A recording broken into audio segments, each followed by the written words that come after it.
Hey guys, welcome to Truth Talks, the show where we break down the lies, lift up the truth, and call out the system that was never even built for us. They tell Black folks to vote harder and budget better. But what about the billionaires who are writing the rules for themselves? Is America actually a republic or just a business with a flag? We're calling out the elite power networks that run this country while the rest of us play by the rules and lose. They don't follow. We need to follow. It's not right. And we're going to talk about it today. Who really runs America? And is it time to weaponize our influencers to gain more power for us? We're going to name the names and break it all the way down the way we always do. This ain't CNN. It's truth and justice for the culture. We're up right now. Let's go. Truth Talks.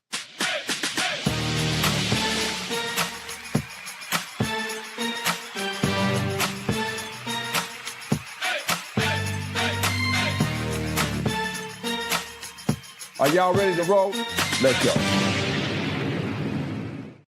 Welcome, truth tellers, to another amazing episode of Truth Talks. Let me bring in my amazing guest co-host. First, one day off of Father's Day, my fellow co-father, Dimitri Wiley, raising the next generation up right. How are you?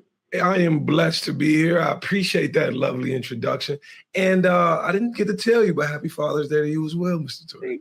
Thank you, sir. I want to bring in my amazing guest co-host, Dr. Cheyenne Bryant, who said amazing things about her father on the show to where I could practically see him in my mind. So thank you for that gift. Yes, happy late Father's Day to my two amazing fathers who happen to be my co-hosts. I love y'all, and it has been a pleasure working with y'all and seeing y'all be Papa Bears with your amazing kids and kid for Dimitri. But listen, True Tellers, it's your favorite doc. It's Dr. Bryant. You guys know I'm coming with the smoke. There are some topics today that really have me pissed off, and we ain't even started to unpack the shit. So I'm going layer back a little bit, but when it's time, you guys know I'm about to totally fire it back up. But hey, back to you, Torrey. Back to you. We want all that smoke. And with us today, Judge Lauren Lake. Welcome to the family. How are you? Oh, thank you so much. So happy to be here. I am well. Happy Father's Day yesterday. I hope you enjoy your day, and happy Heavenly Father's Day to my father as well. Miss him dearly. So I'm glad to be on, and I'm with Dr. Cheyenne. I'm about ready. Okay. Judge Lake, I see a lot of degrees behind you. Is that an Emmy behind you as well? Yes, sir. Yes, sir. For Lauren Lake's Paternity Court. Best legal courtroom show, maybe. I think that was 2018 or 19. Yep. And you're about to have another legal court show on the air again. Well, now we're going into season 3 on We the People. Yes, syndicated. So excited about that. Byron Allen and the team. So we're really excited for our next season. I love that. All right, let's get into some trending truths brought to you by our friends at the Playpad in Atlanta, the only indoor playground for the community. We super appreciate their support for Truth Talks and what they're doing for the community in Atlanta. So represent for the Playpad. A great place for the kids to go. Look, they finally got open season to kill us? What? In response to Trump sending the National Guard and the Marines to police the ICE protest in LA, a Florida sheriff held a press conference where he said if people in his community are protesting ICE and they attack a police officer in any way, they will be killed. He said law enforcement would, quote, kill you graveyard dead. And when we play the clip of this man talking, your jaw, if you haven't already seen this, your jaw may be on the floor because it is so disgusting and so provocative about if protesters become violent, what they will do, which is deeply American, right? Can we see that clip? If you resist lawful orders, you're going to jail. Let me be very clear about that. If you block an intersection or a roadway in Brevard County, you are going to jail. If you flee arrest, you're going to go to jail tired because we are going to run you down and put you in jail. If you try to mob rule a car in Brevard County, gathering around it, refusing to let the driver leave, in our county, you're most likely going to get run over and dragged across the street. If you spit on us, you're going to the hospital and in jail. If you hit one of us, you're going to the hospital and jail and most likely get bitten by one of our big, beautiful dogs that we have here. If you throw a brick, a firebomb, or point a gun at one of our deputies, We will be notifying your family where to collect your remains at, because we will kill you graveyard dead. We're not going to play. This has got to stop. Wow. It strikes me as kind of gross. Dimitri, does this embolden and empower law enforcement and give them a sort of legal avenue or an encouraged avenue to attack Black and brown people? Because, of course, the Black and brown people at any protest he's talking about are more vulnerable than the white bodies. To me, this has nothing to do with law enforcement. This is seriously just a group of people more interested in fucking lynching Black America. This is exactly what we've always seen it seems like a Ku Klux Klan member dressed in a fucking uniform. He on TV smiling at Black people to provoke them just to get put in the fucking dirt. Like, make it make sense. You can hear it in his voice. He don't even see protesters. Mm-hmm. He see a problem that needs to be erased. He see what America's always fucking saw in Black America. And the sickest part about it is he's sitting there and he's smiling, and he knows he's protected by the exact same system he works for. Because when you got a badge in America, Black pain is just part of your job for some reason. Dr. Bryant, what do you think about the way that he's seeming to tell the officers it's okay to be violent to protesters and telling protesters you should be prepared and accept this violence we're going to visit on you? Yeah. So my opinion may be unpopular, and y'all know I don't really give a fuck. I didn't hear that, Torre. What I heard him say was that there is a First Amendment that allows you to a peaceful symbol of a protest. Does not allow you to break the law. What I heard him say was, we as officers and law enforcement are here to enforce the law. So if you break the law, which is breaking your First Amendment, then the law will be enforced against you. What I heard him say was, if you spit, if you hit, if you point a gun, if you blow up a car, if you set something on fire, those are all laws that you're breaking. He clearly said you have a right to a peaceful protest. He said, I don't mind you. Protest all you want peacefully. That is your First Amendment. Your First Amendment does not include you attacking, disrespecting, or breaking the law on anybody, including an officer. My brother has been in law enforcement for 14 years, and he's out here on the LA streets. If he's out here and somebody points a gun at him, spits on him, or breaks a law against him, my brother has every fucking right to enforce the law. These officers that are out here are not here to be disrespected. They're not here to be threatened. They're here to do a damn job. Protesters are supposed to respect their First Amendment, which is the right that they have, which is to have a peaceful assembly. And law enforcement is there to do what? Enforce the law. I am not condoning police brutality, but I'm also not condoning officers who are out here doing their job rightfully, not the ones who are racist, not the ones who have a horrible intention, but the ones who are doing their job rightfully, to be disrespected in a way that is breaking the law against them. Period. I think that's a really important point, that we should not, and it's ACAB all day, but we should not be purposely provocative toward police officers. Obviously, we should not be pointing guns at police officers. We should not be violent toward police officers. That is obviously against the law and inappropriate in most situations. But what I have found in the real world, I've been to many protests, as I'm sure you have, that quite often it is the police who are provocative in those situations, that the police are quite often the first ones to strike at a Black or brown body. So now in a situation where the police are being provocative and they are the gang with the jail keys and the gun and the badge, and they're telling you, if you return the violence, if you return to honor, then we will be violent and we will be, the police should be acting in a posture, Lauren, of protecting the community and not promising the community, we will be violent toward you. Yes, exactly. And while he thinks he's setting the tone, what I read between the lines was setting the wrong tone, right? As I heard him spew these words, I'm thinking to myself, this is some type of plantation pontification going on here.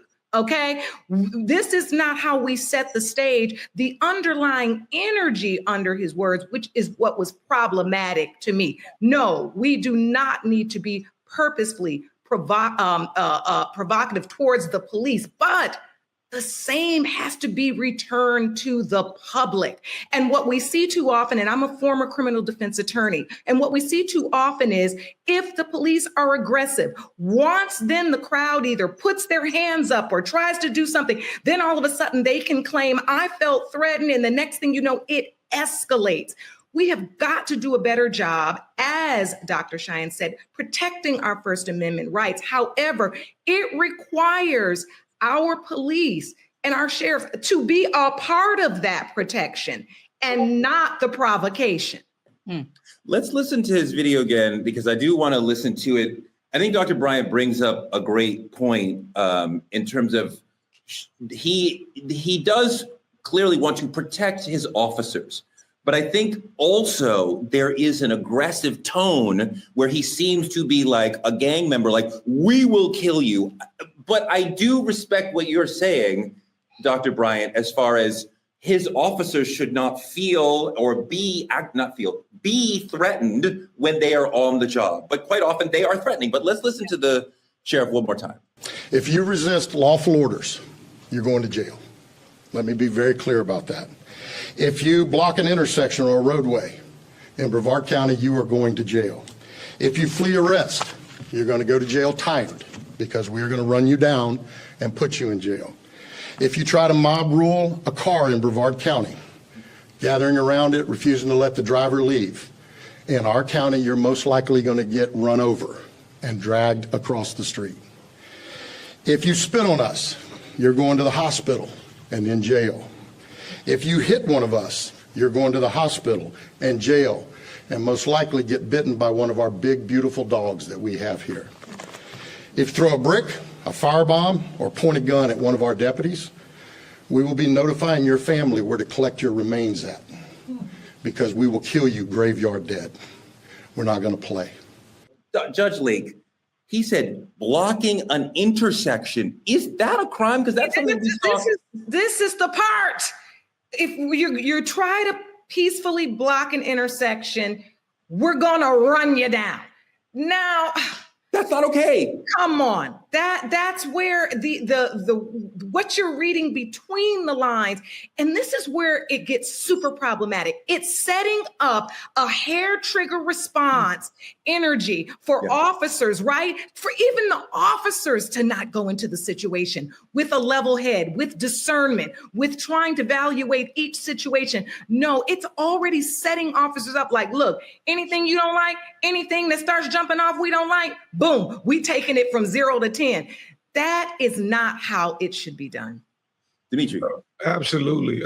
It's the hair trigger responses like you claim. It sounds like the opening words of a Ku Klux Klan meeting that says, oh, we can't get them legally, so we're going to make it legal. And that's exactly what the fuck going on. And people got to listen to how he's describing these things. My big, beautiful dogs, yeah, they're going to bite you. And you're proud of this. You're proud that you can now have access to legally bash on the people you hate so much and get away with it. It's disgusting to me. This isn't protect and serve. This is terrorize and target. That's all this is. And just because you are set to protect, you create the rules that say, I felt threatened, which is also the problem, because all you got to say is, I felt threatened. Now you can whoop everybody's ass out here. We're talking about death. Like he's talking about killing people. This is insane. Insane. Yeah. This is my thing, right? When we're doing protests, right? And as NAACP president, I have organized protests with law enforcement. The point of protest, that's why it's a First Amendment.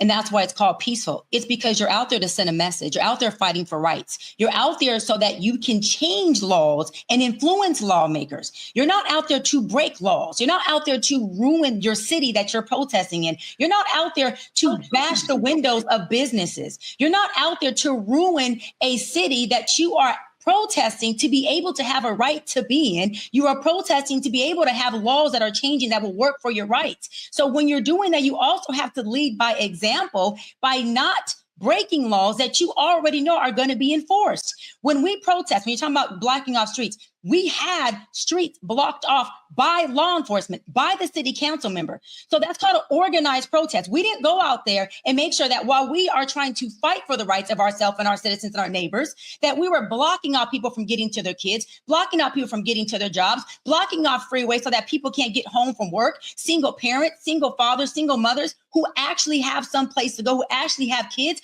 There has to be a duality of understanding that, yes, protest your freaking butt off. I am for it. I've been out there as NAACP president, protesting, organizing it. But there's also a way to do it where your message is loud and clear, and you're not demising the message by breaking laws. So now everyone's focus goes on, there's laws being broken. There's officers who are coming on doing interviews and doing press conferences about laws they're trying to enforce. Let's keep the main thing the main thing. So when we're on media, when we're on TV, they can say, look, we got these group of people protesting about this message. We got this group of people protesting about that message. And let's push the policies we're trying to change. We are allowing them, and I'll wrap on this, we are allowing them to take our message, our amendment, what we're protesting for, our loud voice, and make it about them, and make it about law enforcement, and make it that there's laws being broken, so we have to enforce it this way. And we all have seen protests that do get out of hand, where it turns from a protest to where now you have blocks and blocks of businesses who are bashed, vandalized. These businesses have to tap into insurance policies, have to tap into their own pockets. And now we have a city that's not just protest, but it's ruined. That's where I have a problem with it. I just have to say this. Dr. Cheyenne, you are not wrong, but two things can be true, right? Every single thing you said can be true. Even protesters blocking streets without permits, generally illegal. You can't just, like you said, block it so people can't get home, people can't get to work. But the response to blocking a street cannot be automatically that is a death sentence. That because you're blocking a street, right, which, although illegal, that now we have license to kill you, to run you down. I think we have to be careful about the language we use. And words is so powerful. They're so powerful. And the words he used here, I don't think they weren't words of responsible leadership. They were words to incite an energy and a level that never ends up going well. And last point, when people ask all the time now, why aren't Black people pouring out in the streets? You need our leadership. It's sheriffs like this using these words. Our people know that lingo. We know that cadence, right? And what that means that when we get out there, we know we all dying and going to jail. So we play chess and not checkers here. Because once we get in these streets, the streets going to be operating a whole lot differently. And we heard that in what he said. That is what was written in between those lines.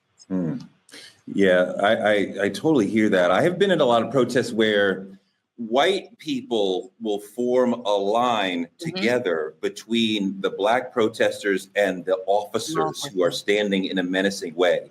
Because even they understand that that the officers will be less likely to touch or attack their white bodies than ours, right? I mean, like, how insane is that we need a wall of whiteness to protect us from the officers who are there to protect and serve us? And we are in a moment of protest, which is so deeply American. For them to be destroying that moment, to me, just really cuts against the core of what America really is. And Dimitri, I know this is probably a little bit harder for you because you're probably dealing with the police on a day-to-day level a little bit more than the rest of us as a younger Black man. Absolutely. Being on the west side of Chicago, growing up, being born and raised up, it's just amazing to me. It's amazing what you see. You have to, and I want to encourage everybody who's watching this to be very, very careful, because when we protest and we riot and we want to do anything peaceful, it becomes violent on their end. But when they do it, they're escorted. They're released from prison. They're all these other things. So just be very mindful of how you show up. That just like to Dr. Brian's point, how you show up matters as well. It may save your life. Okay, I was going to say, because Dimitri, you said a word that is powerful. There's a difference between protest and riot. That is the fucking problem. When we get people out there, and this is not a race thing. Let me tell you, you have white people that start riots. and create riots and are vandalizing. This is just not a black or brown thing. But when you and folks allow a protest to turn into a riot or looting, that is not the purpose of a protest. That is what bleeds our message. And it allows law enforcement to make a mockery over our First Amendment to protest. If we're protesting to push for lawmakers to do something different, for example, immigration going on right now, right? We don't have the time. We don't have the space to negate or detour to allow lawmakers to take media, our most powerful way of communicating to people, and make it about, look at these people who are protesting. They're looting. They're rioting. This is not a protest. This is not peaceful. We don't have the space to do that. We got to make sure we keep the fucking main thing, the main thing. We are not okay with this. Our message is this. We are protesting about this. We have signs, we have speakers, we are loud about it, and we are getting our point across. We don't have time to be there to purposely break laws. Now, I'm with y'all. I'm with Judge, and I'm with Torre. I get what you're saying. I'm not speaking to the officers who were intentionally saying, look, while I'm out here, I'm going to provoke.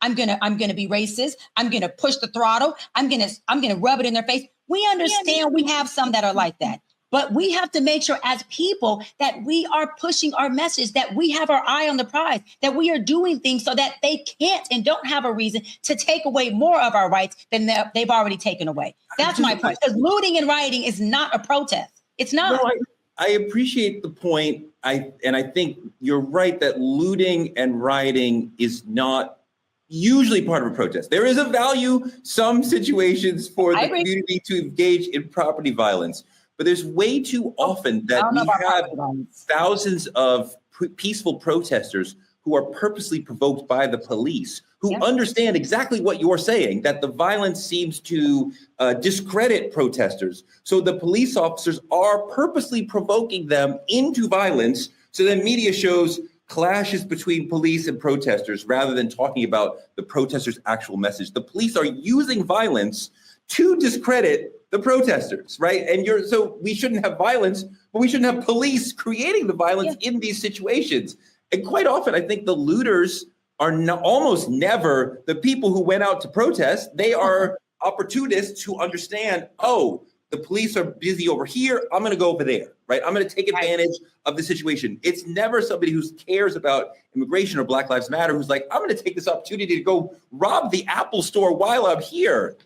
And there are absolutely paid professional agitators, quite often sent in by law enforcement. We have identified this in Ferguson and in other places where people who are not part of the protests will be breaking windows or creating property violence, property damage in order, again, to discredit the protesters.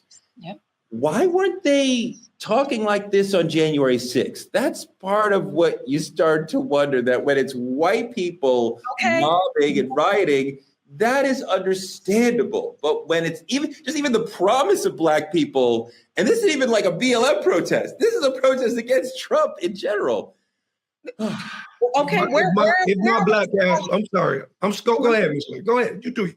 Oh, no, I just had to say, where was this entire argument on January 6th? We still to this date in 2025 ain't heard nothing about how all of the insurrectionists on January 6th should have been mowed down, dead. You can't go looting. It clouds your message. You can't be a riot. You can't block a street. You can't invade the Capitol. You can't threaten to hang the vice president.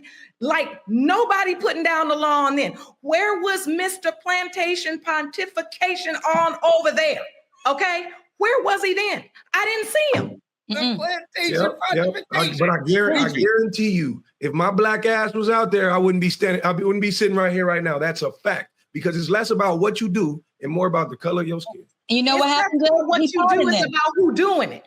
And you know what happened was Trump pardoned the folks that were at the Capitol. He didn't just say y'all ain't gonna get run. And this is why I said on one of our episodes, Torre and Demetria, I don't know if y'all remember, I said the real niggas was them niggas at the Capitol. See, niggas ain't a race. Them was niggas. Them was gangsters. Those were thugs that were at the Capitol when they want to talk about who niggas are. That's what it was. But hold on. But in Trump's in his perspective, he's pardoning all the niggas. I hope y'all get what I just said about that, because he's still doing that in his mind. In his mind, he's still pardoning all The niggas. He's pardoning the people that like him. Like that is, it's the alignment, right? When your violence, your intention align with my value, then it's okay. That is subjective, not objective. And police and sheriffs should be operating under an objective standard of reasonable, deadly force. Do I reasonably, as a police officer, feel like my life is in danger? It was reasonable on January the 6th to feel like the vice president's life was in danger. Nancy Pelosi's life, people's lives were in danger. It was reasonable. And yet nothing was said. I mean, at a certain point, I'm gonna calm myself down today because I'm wearing my little yellow jacket and I'm getting hot. It's a sweater material. I'm gonna calm myself down, but it's an insult on our intelligence, right? It's almost like you're seeing a blue sky and somebody's telling you it's purple. And it's how long you gonna sit and argue about a blue sky when you know it's blue and they trying to tell you it's purple? We already know what the deal is. That's why when you get up there talking about what you gonna do if anybody steps out of line, we already know who you want to do it to. Yeah, see that part, because Black protest, especially in the last decade, has been incredibly important and valuable for Black people. 100%. The George Floyd situation would have been swept under the rug, but for people going out in the street and saying, no, not this time.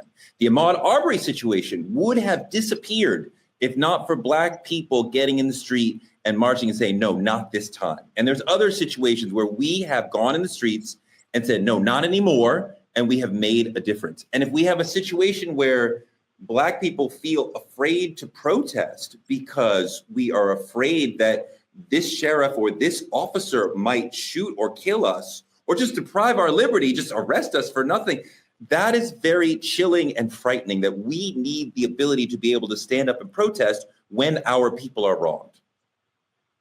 All right, let's move on to politicking. Another wild story. The new mayor of Tulsa, Oklahoma, Monroe Nichols, has proposed a $105 million reparations plan for the descendants of the 1921 Tulsa Race Massacre.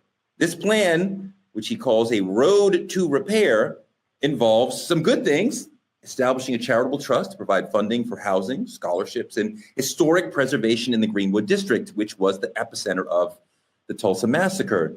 The plan focuses on community redevelopment. It does not include direct cash payments for descendants. It's been over a century since insurrectionists burned Black Wall Street to the ground. Look at the horror. Look what they did to a thriving Black community that was minding its business, that was doing its thing, that had an amazing community and economy going on. They burned it to the ground purely because of white supremacy, killing hundreds, stealing generational wealth, and burying the truth. Mayor Nichols has proposed $105 million, and he calls it a reparations plan. But if we're not paying the people, what are we talking about? My man Godfrey had a lot to say about reparations on DJ Vlad's show. I love Godfrey. He's funny, but he's also smart. So let's look at this. It's a long clip, but I really appreciate what Godfrey is talking about here about reparations. I want to get into it and then talk about reparations and Tulsa on the other side. I love every Black person in this country to get $1 million check and 100 acres of land. Absolutely. Are they owed that amount? 100%, if not more. Black people who would get that, it would bankrupt the whole country. For the people that built the country to make you that fuck money, all of a sudden now you worried about being bankrupt when you spend trillions of dollars on defense, trillions of dollars on unnecessary, trillions of dollars to send Black men, especially to jail, trillions of dollars to drug the fuck up our whole country, trillions of dollars to fuck the food up, to fuck the air up, to fuck the water up, trillions of dollars to make people sicker and sicker and sicker and sicker in this country, but you mad? We don't have the money because plain and motherfucking simple, you do not like Black people. It is very obvious. For hundreds of years, we've been the most hated. Within that hatred comes the hypocrisy of loving our culture. You've made trillions off of our motherfucking culture. White musicians, all of them have made money off of Black fucking culture. All of rock, all of jazz, all the shit we created from the oppression, which is in itself. The oppression and the fucking abuse and the rape and the putting down of us, we create blues, jazz, rock and roll, reggae, ska, We invent all of that shit. And to top it off, we invent all the mod that you all use. From the video game cartridge, Henry Lawson. We got the pacemaker, Otis Boynton. We have the late Dr. Bath, who created the laser eye surgery. We have Dr. Gladys, who's still alive, who's almost 80 years old, who created GPS. We have the guy who created the algorithm for Instagram, who's a 21-year-old Ghanaian kid. We've done all this shit. Then the internet was discovered by a Nigerian guy in the 80s. Like, we've done all of this innovation, even though we've been shit on and continue to be shit on every motherfucking day, right? Because nobody wants us to live anywhere. Nobody wants us to have this unless we're playing sports for them athletically or sexually satisfying. All black people are good for. We're supposed to be at people's beck and fucking call when they want us to entertain them or make them some kind of money. But if we ask for being autonomously wealthy on our own, being autonomously having our own shit, all of a sudden everybody pitches a bitch. Everybody has a fucking hissy fit. Lauren, I love Godfrey. I love how he combines politics and the comedy, but I think there's two questions here. And Lauren, I want you to start to deal with this first. Is Tulsa's plan actually reparations? That's one question. And do we as a people deserve reparations? That's a separate question. Lauren, you first. I would say a form of reparations, and yet still feels like a consolation prize, if you understand what I'm saying. Yes. And that's what's problematic about it, right? Because again, back to our intelligence, it's an insult on our intelligence to think that these programs, anything, even a free college education, which I think Godfrey later suggested, could in any way amount to the amount of wealth that would have been associated with those 40 acres. I can't take it. I'm out here in LA, and I remember following the Bruce Beach story, the family who, I followed that story. I don't know why I couldn't get it. I used to go over there and put my feet on that earth and pray for that family, because just looking at that land, looking at what was on that land, and if I'm being very honest, thinking about how much we paid for the Airbnb that we stayed at near that land. Come on. And to think about the fact that it was our people's land, how do you quantify that? And any little stick, you know what I mean? It's like any little thing you give. It's like when a kid wants something, right? I want this thing. And then you trying to give it, no, here, play with this little ball. It's like, no, I had a whole house. I want the whole playroom. That's what I feel like Black people feel like. And I'm going to be very honest with you. I don't have the answer. I've thought about this for long and hard, because I wanted to say, like, you know what, this is what we need, and this is what we need. And everything I could come up with, it does feel like a consolation prize. I mean, even the college education, is big of a proponent as I am of education, born of two PhD educators, college educators. I'm thinking to myself, now they want to give college degrees away when we all about to be replaced by robots. Now we want to give college educations away when all of us, let's be honest, kids are graduating from college every day. They can't get a job. Will that really repair reparations? Will it in any way repair the harm done? I don't think we've really gotten to a place where that's happened yet. I want the land. I get my own mule. Hello. Give me my land. I love you, Lauren. Doc, go. Listen, first of all, hell fucking no, it's not reparations. Second of all, hell fucking yes, we deserve reparations. Why is it not reparations? Because the BS that they're talking about spending this money on, y'all, is called community redevelopment. Let me enlighten our viewers. Community redevelopment is paid by our taxes that we pay as tax consumers. It's also paid by specially tax funded programs and grants and voter approved initiatives. So why are you using our fucking reparation money to pay for things that we, if we're taxpayers, are already paying for? So wait a minute. So you're double taxing us. What you're doing is saying, I'm going to use your tax money to do what we are supposed to do to create public safety, create public policy, to create public places for the public to enjoy. Right? It is our job to use your tax funds for the schools, K through 12, for the roads, for beautification, and for things such as preserving the historic buildings and the historic beauty of a city. That comes with grants initiatives. But hold on. We're going to double do it. We're going to use your tax money to do it, and we're going to use your reparation money to do it. Then we can say we gave you something. We repaired you. You ain't repaired a motherfucking thing. But the city that you're supposed to repair, that we live in, that we pay taxes for, take that bullshit and take it somewhere else, because it's not going to cash at my bank. What needs to be done is to what my sis, Judge Lauren, said. Run us our check. We tired of having the conversation about it. We're tired of fucking fighting about it. You told us to do research on why we deserve it. Guess what, Torre? Guess what? There was a whole freaking bill, a whole funding by our senator, our California State Senator, Senator Bradford, who raised the funds to do the research, to get the data, to prove, to get right. For you to have a clear understanding, because you act like you don't get it, but you're so damn smart, all you legislators, all you politicians, for you to understand why in the fuck we deserve what you took from us from the fucking first beginning. Run us our check. Listen, like my sister, it can be in land. You can Cash App it, Venmo it, or Zelle it. Run us our check, okay? But what we don't want is for you to beautify our cities when that is what I as a taxpayer pays for. No, I don't want it. No.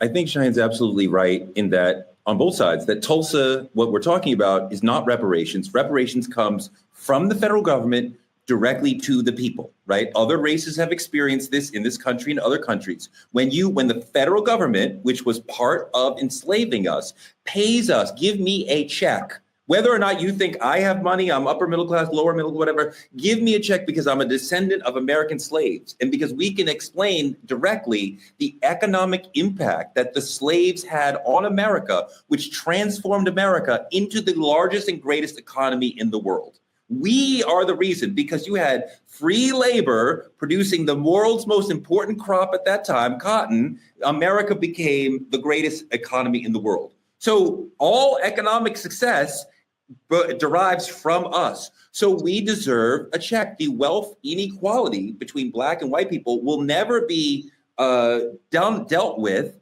until you give a direct cash payment to us from the federal government. You're right that Tulsa is saying, we're going to use your tax dollars and call it reparations. But we already paid for that shit. You should, Dimitri, they should already be doing the stuff in the community redevelopment. It's not actually reparations, it's repairing, but it's not reparations. Absolutely.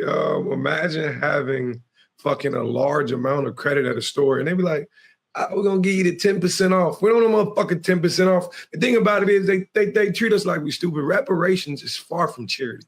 And they want to make it seem like we're begging for anything. Like don't look me in my face and promise me no goddamn scholarships and housing programs like you're doing me a favor. It's not a favor.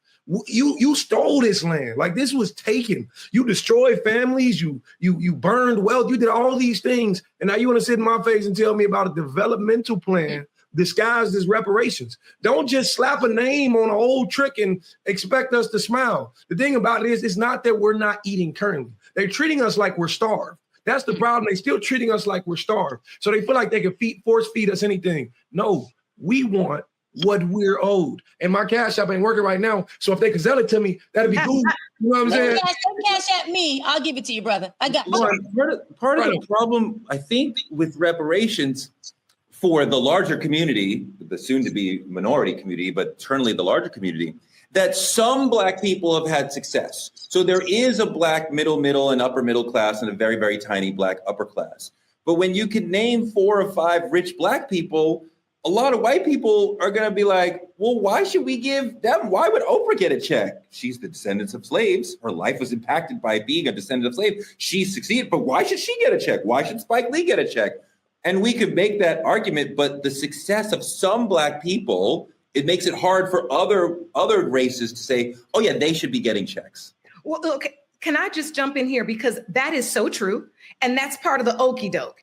And to the point that everybody was making about, you mean they're just going to take our tax dollars and try to do something for us?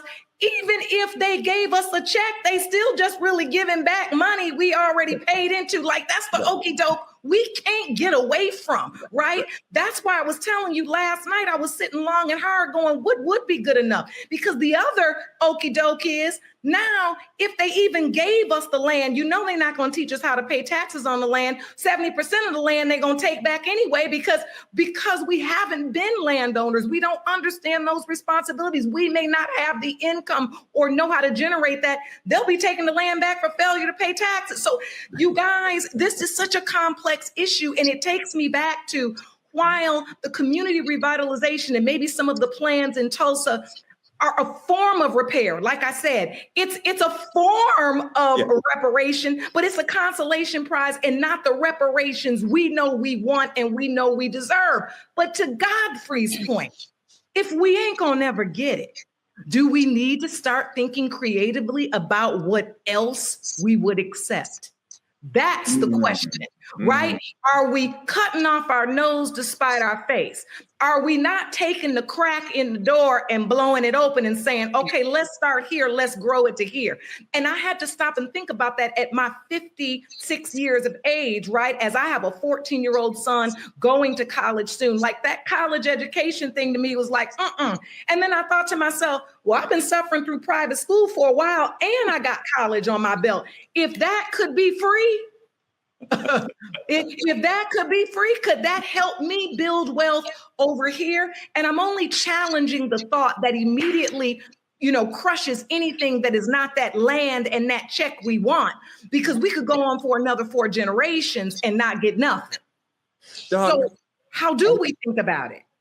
Doc, I think about that Chappelle's Show sketch where they said, okay, we're giving everybody reparations and, it's comedy. But the joke was, niggas spoiled all the money right away, right? They spent all the money on bullshit right away. Oh my God, I have a ton of malt liquor or a ton of t-shirts or whatever, a ton of Jordans, whatever. And I don't totally believe that. I think quite often we are in economic trouble because we make less money than other people. I don't think we have some inherent inability to handle money.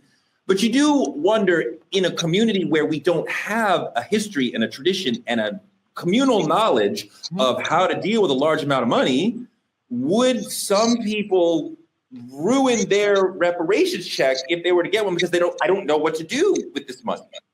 Reparations means to repair. What you just said and Judge Lauren just said about financial literacy and education on money management and land management and real estate and taxes, that should be a part of the reparation that comes free. Hold on. Repair means you repair the trauma. Yes. Hold on. The psychological impact, the division between our families.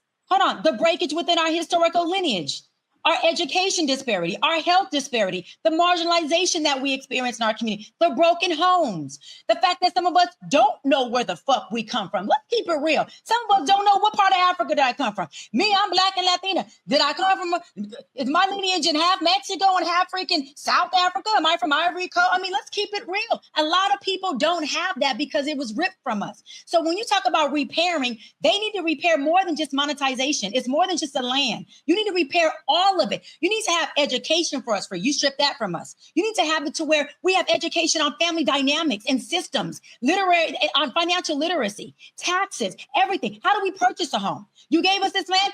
What are the opportunities we could do with this land so we can create generational wealth that you took from us? How do we create businesses? How do we can we build a compound on this land? Can we build a hospital on this land? Can we get grants and tax brackets? Can this land be land that is aligned or is what am I trying to say? Is appointed by the school district? Because school districts can appoint land to you, and then you get grants, and then you get funding, and now you have generational wealth. They need to repair us on every motherfucking moving part that they destroyed us at. And it's a whole full circle. So we need the mule, the land, the education, the health, and all of that. Because remember, we have a whole, I know I'm getting off top for a minute, but we have a whole gonorrhea genocide that they did to us. Hold on, can you repair us from that? So what I'm saying is when we talk reparations, you didn't just take land. There's conversations that I have with my father's side who was Black. They can't answer. Repair me from that. I'm asking, where do we come from? I'm asking, what did it look like back in the day? Why is it that we don't have that knowledge? How come we can't have that at our family reunions? There's conversations we can't even have because of we are not repaired. Okay, hold on. There's identity crisis. There's police brutality. Listen, it'll take a whole 2-3 episodes before I run down how you need to repair all of us. There's a gender war going on right now between Black men and Black women. Can you repair that? You know that started in slavery days. You know you messed that up when you took our man out the house. You know you messed that up when the woman couldn't respect the man that you took out, that couldn't be a father, that couldn't be a husband, because you took that away and decimated our families. Repair that. Then we have a fucking conversation about if we feel like, if we in the mood to repair the city that you all benefit from most. I don't want to use my tax dollars to repair this shit. I'm good. I'll pass. There's a whole different conversation on how to repair us. And I don't want to use, I'll land on this. I don't want to use the federal tax money that I pay taxes to. How about this? Y'all create a grant that's going to come from something else to pay us what you deserve us. And when we walk in somewhere, I don't want to wait in line, because guess what? Handicapped, disabled people don't wait in line at the grocery store, at the DMV, and we get better parking. Wait a minute, Torre. What I'm saying is, I was loving you till you analogize us with disabled people. We're not disabled. Let me tell you why. Because we do have a disabled community and race of people that they created disabilities. When you're marginalized, when you're disparate, that's the disability. Disability isn't just physical and mental. Sure. You have disabled and broken our community. So guess what? We need to be at the front of the line for all of these things that we're talking about. You don't have to agree. I'm not asking for your validation. What I'm saying is we deserve to be at the front of the line for all of these things. That's what reparation means. If I break it, I repair it. The entire thing, not some of it. Not some of it. I'm not looking for a handicapped space for Black people, Guess but I do what? think we deserve I have a one check. for my mother, And and it works well. I do think that it is clearly morally owed to Black people that you ripped us from another country, you worked us for hundreds of years, you extracted so much wealth and labor from us for free. I don't even think about the 40 acres. I think about the hours that my ancestors worked for you for free. And let's start to figure out like what that is and how much wealth they generated. And then talk to me about paying me that. And I saw in the Godfrey interview, DJ Vlad's little question, that would bankrupt America? No, it would not, sir. No, it would not. We have trillions that we spend on defense. We could spend some money on the Black people in this country that we wronged, who continue to be wronged because of slavery. Okay, that was fantastic. So to Tere's point, can you ask them to tell us where we all send our timesheets at? Where do we send our timesheets for these hours that you're talking about? Where's the timesheet department at, Judge? Where is the timesheet department? Where is it? Let's move on to our main topic. Who the fuck runs America? They say we're in a democracy, but who is it for actually? In this episode, we're going to strip away the bullshit and try to figure out who are the real power players pulling America's strings, from billion-dollar lobbyists and shadow donors to Ivy League gatekeepers and corporate overlords. Who really runs this country? And is it time to weaponize our most powerful influencers? Now, there is a version of this question that you may learn in school about the separation of power. And I want to run a little video about that and talk about how that relates to who really runs the country. Can we see that video? You know, I start tonight by congratulating the 118th Congress. Who runs the U.S. government? Well, if you ask Hollywood, it's pretty clear. The president. He's meeting aliens, fighting off terrorists, and defusing bombs. But the reality is a bit more complicated. The United States is a country of more than 330 million people. It's also the largest economy in the world. Too much for one person to handle, so the load is split into three. First, you have the executive branch, which is the president and his secretaries. Then, you have the legislature, which is the U.S. Congress, and finally, the judiciary, which is the Supreme Court and its lower courts. Together, they run America. So that's an idea of it all. Now, we know the real decisions are made behind closed doors by people we didn't elect, and we cannot hold them accountable.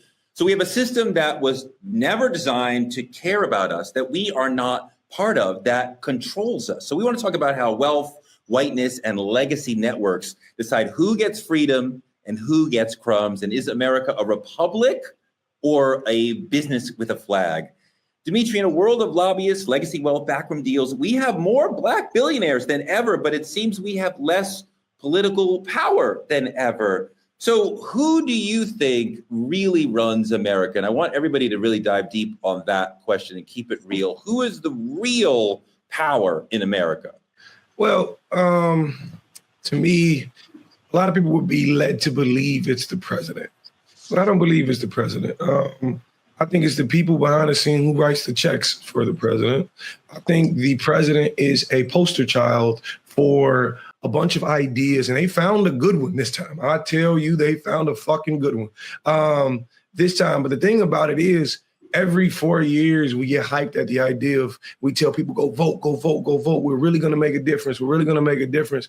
But I don't know if we understand that the people who are actually in power, these billionaires, these lobbyists, all these other people, have never stepped foot in the hood where we from. I'm going to be honest with you, Torre.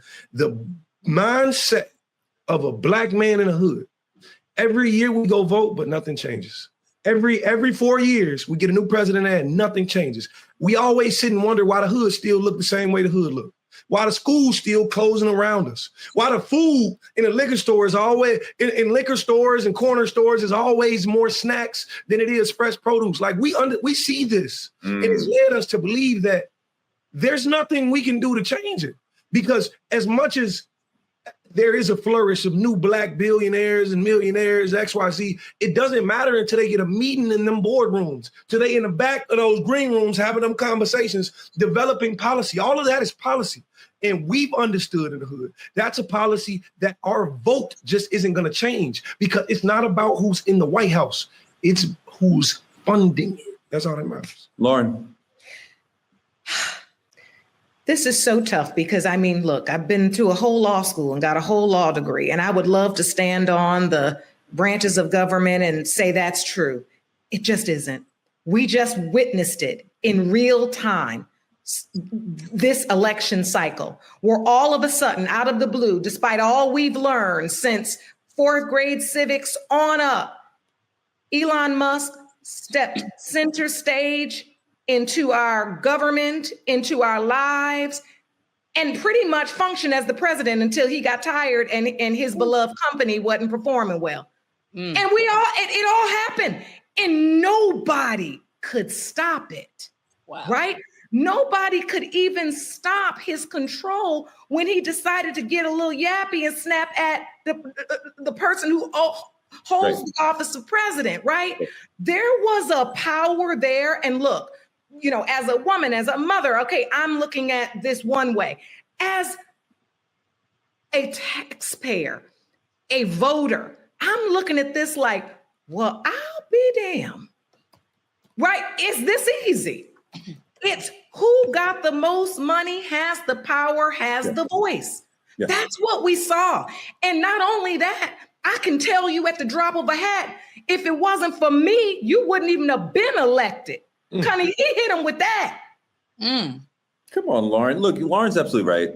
The 1% is the actual controllers of the country, the Koch brothers, Sheldon Adelson, Elon Musk. The wealthiest of the wealthy are setting the policies and setting the directions and killing the policies and killing the directions that they want, and making sure that the country moves in the direction that they want.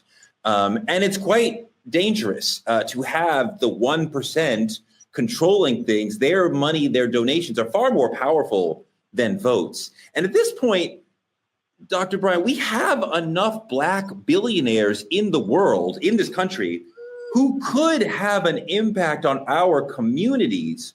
But I can't really, I think we see, like, I have a foundation, I have a school, which seems like image protection. Like, we can't say you did nothing. But can I point to something where I'm like, Oprah, LeBron, Beyonce, Jay-Z, Byron Allen, they did this that changed America. They came in and they changed Flint. They came and they made a Black town. They completely changed. What have they done? Nothing. They have not done anything significant for us. So who runs America are the folks who control it with their wealth. What I love about that image we just seen was a white guy who held a sign up that said, I can't afford a lobbyist. I am the 99%. Okay. Why is that powerful? Because when I say the billionaire families that control the America with their wealth, they are the ones who have media ownership. They are the ones that are making the biggest political donations with PACs, political action committees, meaning you don't have a cap on how much you can raise with the PAC and contribute to a campaign. Okay. With lobbying costs a lot of money, and that allows them to have corporate control. And so when we're talking about who runs America, it's the folks who are wealthy, the folks who can say, I'm going to start a PAC and I'm going to donate $4 billion in this PAC. Okay. And give this to the president that's in office. I'm going to give it to the state legislator because I'm going to need you to write policy that allows me to develop and do things in your jurisdiction, in your state, in your city, or in the nation at a level that allows the corruptness that I'm doing to be legal because I got you to be able to write policy or legislation that works for what I'm doing right now. And I only need this policy to last for a year or two until the project I'm working on has made me billions. Musk just did it with Doge. He just got in, got his coin, got his Doge, and then said, Trump, let's start an argument. Let's act like we're not getting along right now so I can cut it and hit stage left after I got my money. That's exactly what happened. And then I want to go on what you said, Tori. You said there's enough billionaires in America who should be able to help fund some things. Yes and no. There's only 13 Black billionaires in the U.S. There's 1.7 million Black millionaires in the U.S. So, and there's only 13.4% of us in this whole damn United States of America that are Black. So with the 13 Black billionaires to the hundreds of white billionaires that there are, our money starts to look like peanuts.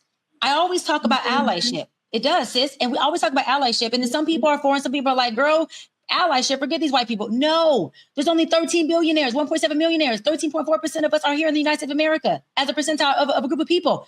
If we don't ally with these other billionaires who don't look like us and their money, we don't have enough money to write policy, to write legislation, to lobby, to have some wealth control. We have to be able to control at the level of two things: corporate level and the level of contribution when it comes to elected officials and politics. If we don't control politics with our wealth or the media or the corporate world, we are screwed. We always talk about being at the table, but being at the table only gives us an illusion of being a decision maker because they're put us in as a decision maker, but systemically, our decision doesn't even count for the shit that we're at the table for because the wealth and where the money is where it counts. Lauren, she makes a good point that the money is able to control politics, and there aren't really that many Black people who can compete in that game. And when we have white people who are far outpacing us in their ability to pay and thus control politicians because of the money that they're giving, sometimes legally, sometimes illegally, right? That leaves us left out of the power conversation.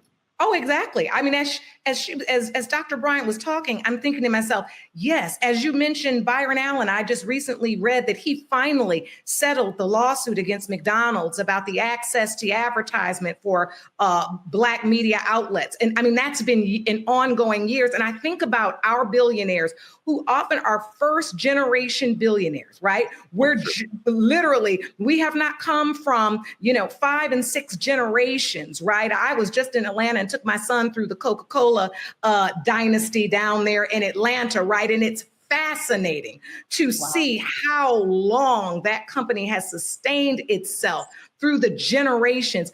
There are so few Black people that have experienced any of that kind of wealth. And as Dr. Bryan said, connection and access. What I think becomes clear even through the Byron Allen lawsuit, and that of course is something that I followed because my show, right, is a part of Allen Media Group. So I'm following this consistently, and I thought to myself, even in his position, he's still in a fight. Right? We see him as this incredible Black man that has reached billionaire status. And it is incredible, right? It is nothing short of incredible. And yet, just to be treated the same as other white media conglomerates, I have to fight. I have to go on a decades-long money draining fight to be able to, even Roland Martin has talked about it consistently. Like, where is the attention to Black media? It's real, and we're not getting the access that we think we are. So when we get the money, the access is what then gets the allyship. And to Dr. Bryant's point, if we can have the money without the access and then we have no allyship, we ain't going nowhere. And last point, allyship requires mutual consideration. Why do people, right? Unless we show them why our allyship is important, then they continue to neglect that. That's exactly what Target is going through right now. They had to see, they had to F around and find out, like the kids say, why our allyship, I mean, you know what I'm saying? FAFO from LL. Hold on. Part of the problem is that we need to be lobbying more, and we have tremendous influencers who we could weaponize to use their power. They've been using it in culture. Maybe they should be using it more in politics. Maybe they should be using it more in terms of controlling or at least influencing politicians. We talk about, you know, our rich folks, Tyler Perry, Oprah, Magic, Jordan, whatever. Like, should they be funding lobbying so that we can get some of the ideas that we need? Dimitri, what do you think about that? I think the idea of it is, absolutely. I think the thing about it is we watch our influencers, our celebrities stand up when it's about them. We watch them when it's time for an album release. We watch them when it's time for a fucking influencer deal where they're pushing a product in our face, telling us what to buy. But rarely do you ever see them stand up for culture. Now, there is exceptions where you've seen some people come out and march, and you've seen some people do all of these things. But what I think when I see celebrities and what they don't understand is we're not asking you to save us. We understand this shit is not a movie. You cannot be a hero because you have more money. But what you do have is the same voice on a louder mic. We need for you to speak when it matters, not just when it's healthy for your pockets. Because as you've seen, as we all seen, every time an artist or an influencer got paid to come be at a Trump rally or fucking on a campaign, they was right fucking there. But when it's time to stand up for the exact same people you come from, you're only popular because of us, right? Now you act like you above us when it matters. That's all I'm saying. I ain't saying you got to come save the day. Please, that's not what I'm saying. Don't use your money to save other people's lives. We write our own stories. We can be the heroes of our own. But you either with the people who built you or you're against the people who built you. And right now, we need you guys to help amplify everything we stand for. Doc. You mentioned influencers, right? This is the thing. Influencers are directly married to media, social media. That's why they're influencers. They're directly married to where the eyes are going to be on them. Unfortunately, I've gone viral hundreds. I've gone wildfire, double, triple, quadruple viral. I have lit up True Talks so many times about politics, policies, Black voice, Black think tanks and resolution and Black disparities and health marginalization and all that stuff, right? And out of all of these times, hundreds and hundreds of times I've gone viral, it's always on topics that will influence the viewers. Those topics don't seem to be the policies, the lobbying, the legislation, the politics, the who's in office, local or national. That is a problem. We talked about this on True Talks before about media and Black media, not pushing out the things that are going to educate our community on the things that would help us become better stockholders in policies, in politics that work for us. Myself and Marlon Wayne had talked about months ago creating think tanks together. We said, let's just do these big ass Zoom meetings, invite all Black people, but we're going to do it quietly, where only the who's of us Black folks, meaning everybody who's Black, is invited to these Zoom think tanks. But we were not going to put it on social media. We were not going to put it on media, right? And we were going to actually think tank about what we need in our community. How do we raise funds to lobby? How do we do this as a group of people who are strategizing? Now, we haven't executed it fully yet because it's taking more moving parts. But my point in saying that is, sadly, what influences the folks who are watching media happens to not be the shit that we need to talk about, happens to not be the things about reparations, about policy, about Black healthcare, about Black family. Unless I'm talking about the Black family system, you can relate to this being broken, or broken homes, or how Black men or Black women are not doing this, or gender wars, unless it's a negative narrative, guess what? It doesn't fucking get the influence. That's sad. That's the problem. This is why Truth Talks is so important, because we talk in the truth that people need to hear to help them not only have a seat at the table, but be able to call on the folks they know, be able to learn what lobbying even is, to be able to learn what it costs to do that, and start to put together campaigns so we can lobby about things that work for us. There's two sides, though, I think, because Trump and the right have somehow begun to understand culture and influencers, and there's your Aiden Rosses and these other white boys who are using their podcasts and their platforms, and these clowns, Miller and Bannon, who are able to speak to their community in a way that they understand. And, you know, we are dealing with Miller and Bannon's bullshit, but like, we need to be able to be in conversation with DC in a serious way. And not always are influencers who are amazing in movies or music or basketball or even in business, do they always know what to say or how to lead us politically? I don't know. I would rather see people who are activists, people who are political, people who deeply understand what that is about, lead the way in that. That was part of what was so powerful with Black Lives Matter, that you had young people who were incredibly thoughtful and knowledgeable about politics leading us. And we need to be speaking to DC through lobbying. So, I mean, I would welcome the Black wealthy giving us some money so we can have some lobbying power, but I want to see people who actually understand politics be involved in our political conversation.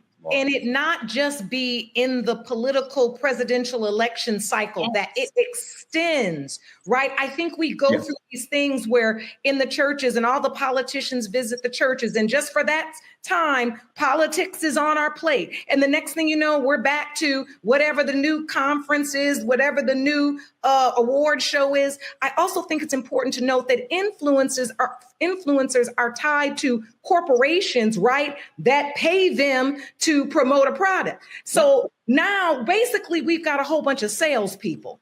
And when do we trust salespeople? I mean, not to be funny, but it's the world we've created. It's something I've struggled with in my own life and career, where people, well, you should be an influencer. But I mean, well, hold on now. How many products I got to say I'm using that I ain't using?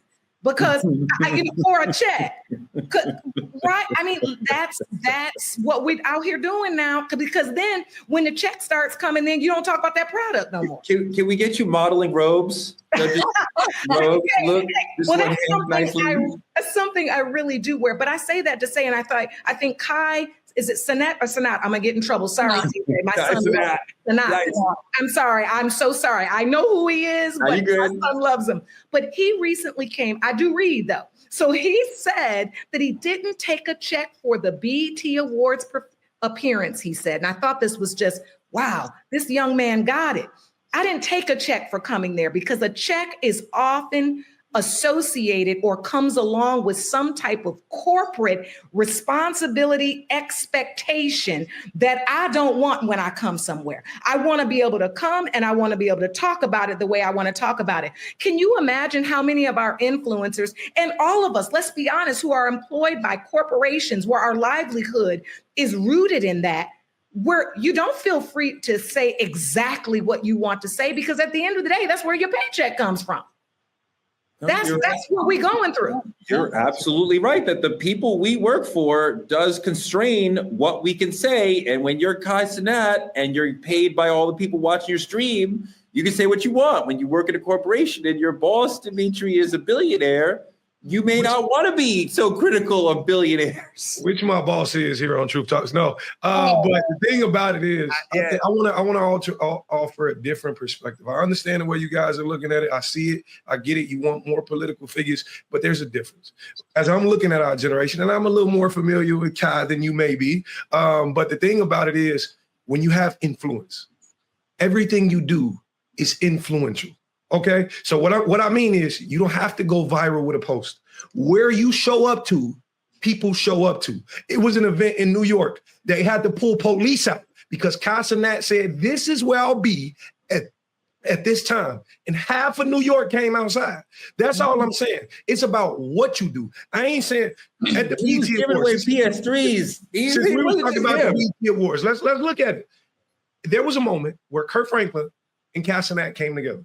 Mind you, Kurt Franklin is, of older age, and Casanat is almost technically still a kid. But they came together, he hugged him, and he said, Uncle Kurt. It's about the connection between the two. It's where it matters. And I don't think people understand that connection is powerful. If you get influencers who actually learning from politicians and can be courted in what to say and what not to say and where to be and what to do, it's powerful. That's all I'm saying.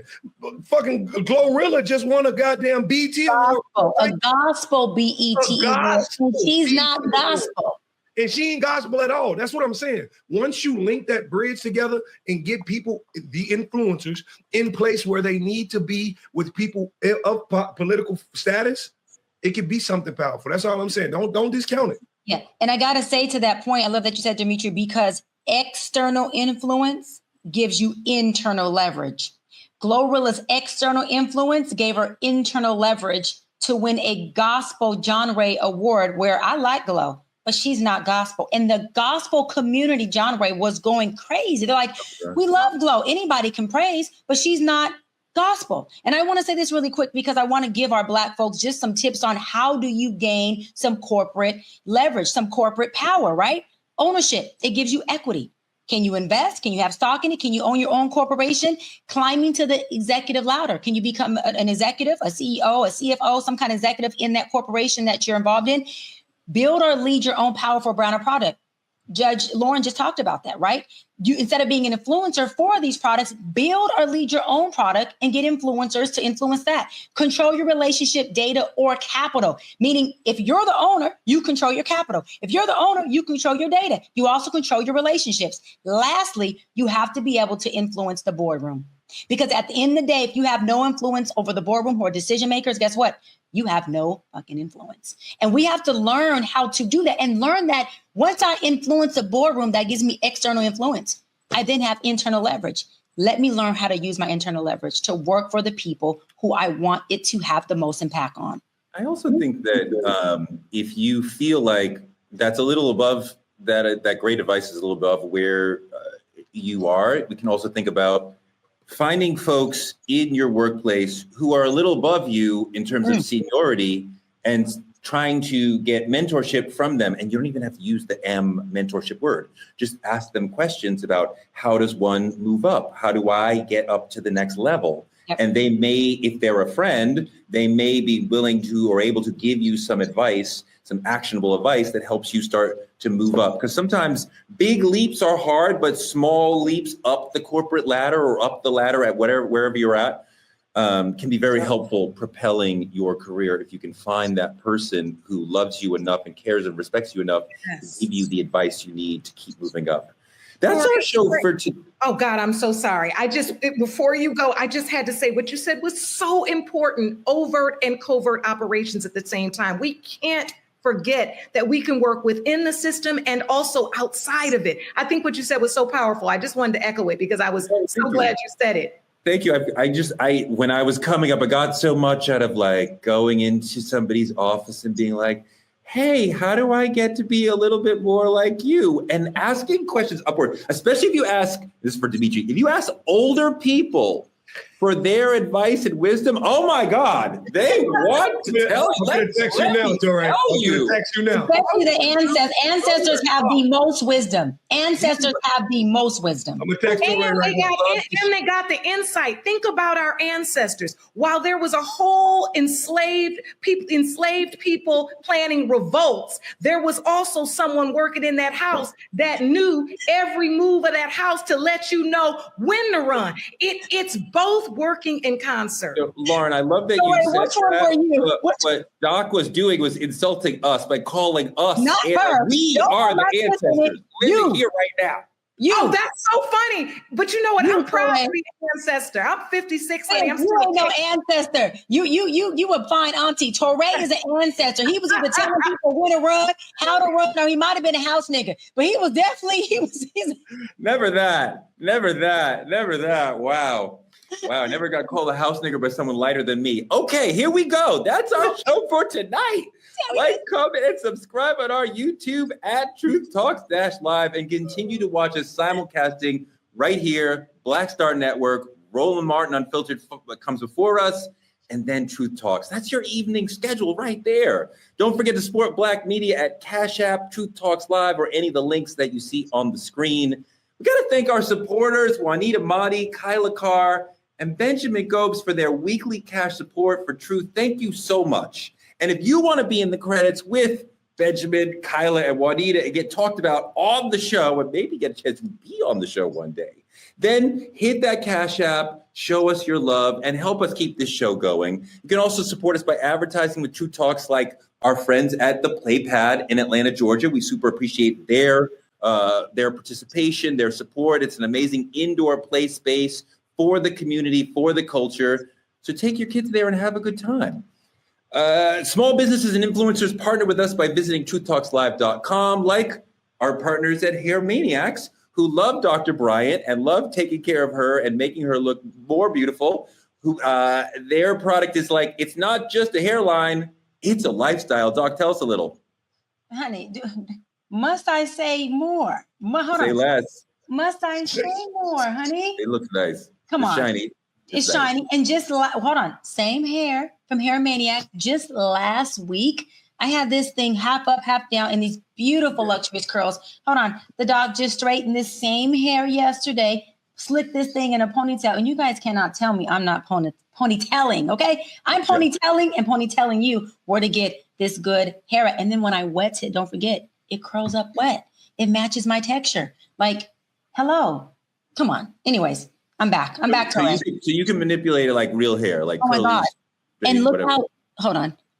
Does this not blend? This is my hair. You can't tell me this is not my hair. My hair is long, but this is, hold on. This is my hair. Does it come in 3C? Honey, I don't know the letter, but I can tell you this much. This is like, this is 32. 32 inches. 32 inches. A lot. Let me, never mind. Does it come for men? Because I have a friend who needs some hair. No, 32 inches does not come from no man. That is far too many inches, Torre. Torre. I'm Speaking of a man who could use some Hair Maniacs, if you click on any of our co-host rooms, you'll see Dimitri. You get a chance to meet him in Chicago. I'm here. Come see me, girl. Hey, who donated? Juanita. Get on, girl. You better get on over there. You better, hey, don't let me. I'm sorry. You better buy Juanita a Starbucks and keep it light. I'm gonna get Black media is under attack, y'all. Please keep supporting the show. Tell a friend to check us out every weeknight at 8 p.m. EST and on the West Coast, 8 p.m. PST. Next week, we're going to have my friend, the legal giant Ebony K. Williams, with us. We will be back for you every weeknight at 8 p.m. We will see you tomorrow.